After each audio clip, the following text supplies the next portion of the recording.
What's up, folks? Casual Dad here, and I wanted to do a quick follow-up on the Battle Scars modifier excavation campaign. I've been playing this pretty aggressively. I'm trying to get more Votann cards, and so I really wanted to get some extra packs on this. And as you can see, I'm doing okay. Position 105. And now at the tail end of this, just kind of taking a look at where I'm at. That's the cards I have left. Not strictly true. I still have 4 of my warlords left, 4 out of the 6. So I've only lost 2 games, which is good. However, it's been a bit of a bloodbath. So literally my only bodyguard left available is ye old Sun Eater. And if I really, really wanted to push this, I could actually run just Sun Eater and cycle through my warlords and hope that eventually I hit a game that's so low level that I could actually win with just my warlord and the Sun Eater. But I'm probably not going to do that. Just real quick, I did want to show that I've gone through every single bodyguard, except actually my favorite, the Sun Eater, so that kind of works out. And kind of talk through the individual warlords. So in my initial kind of talking through this campaign, I definitely underestimated how bad of a matchup this is for a couple reasons. So I talked about the durability of the Manifest Nightmare with that incoming damage reduction, which is great. It's still very, very good and got me through to fairly high ranks early on without losing any cards, which is awesome. But that ability is completely negated by Uthar the Destined's ability, where as your cards build up judgment tokens, they take a minimum damage on every single hit.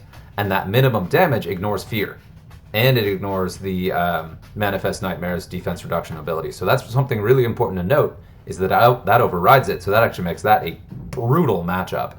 And then in addition to that, one of the other options that I considered a really strong piece is your readies. So either the Corpse Lord for his ready to get the regen, or I can't even pick him anymore. The Stormlord for his ready to do free damage. Both of those are hampered a lot by the fact that 2 of the cards in the Votann library are pretty powerful psychers. And they really punish you for readying, and you don't actually gain as much benefit as you do take damage back, especially if you're trying not to lose cards. So that was a real challenge. And then added on top of that, the other warlord, War Speaky, Etok War Speaky. That one negating your card's abilities really hurts fear, regen, everything. That was a nasty, nasty thing to come across. And in my latest game was Ulthakar. Ulthakar? Am I saying this? Ulthakar. Yeah, okay.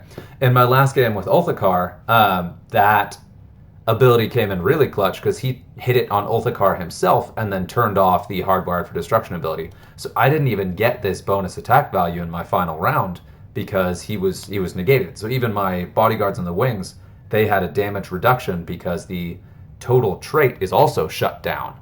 When you're hit by Etok Warspeaky's ability to strip abilities, it takes away traits and these warlord abilities as well if it hits the warlord. So that is wild. So that would negate, if you have your warlord on the board, that negates pretty much all of these, including Zandrak.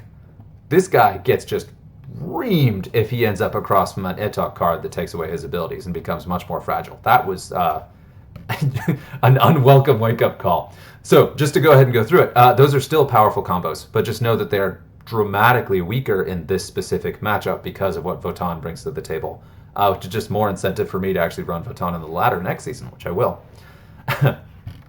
But yes, so I did find that Ulthakar was actually quite good, especially in the later rounds where you get tougher opponents, because that Hardwired for Destruction does push your damage output up just a little bit, and since the defensive abilities aren't really working that well anyway, because of the combination of Warlord combos you're going up against, that turned out to be pretty decent. So I think I was down on Ulthakar when I initially talked about this campaign. I wanted to make sure to go ahead and correct that and say that I do think he's better than I initially rated him as.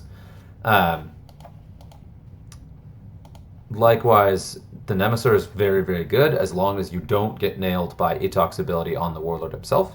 His passive buffs throughout the game still do, that plus 15% that changes out, still does really add a little bit of an extra ceiling, especially with your heavy hitting cards. There's actually a higher bonus than you get from Ulthakar, even though it's quite a bit less predictable.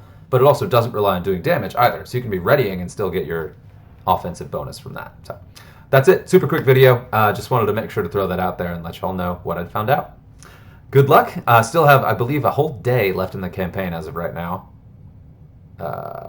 Yeah, there we go. 19 hours. So we have until, what is that, tomorrow morning?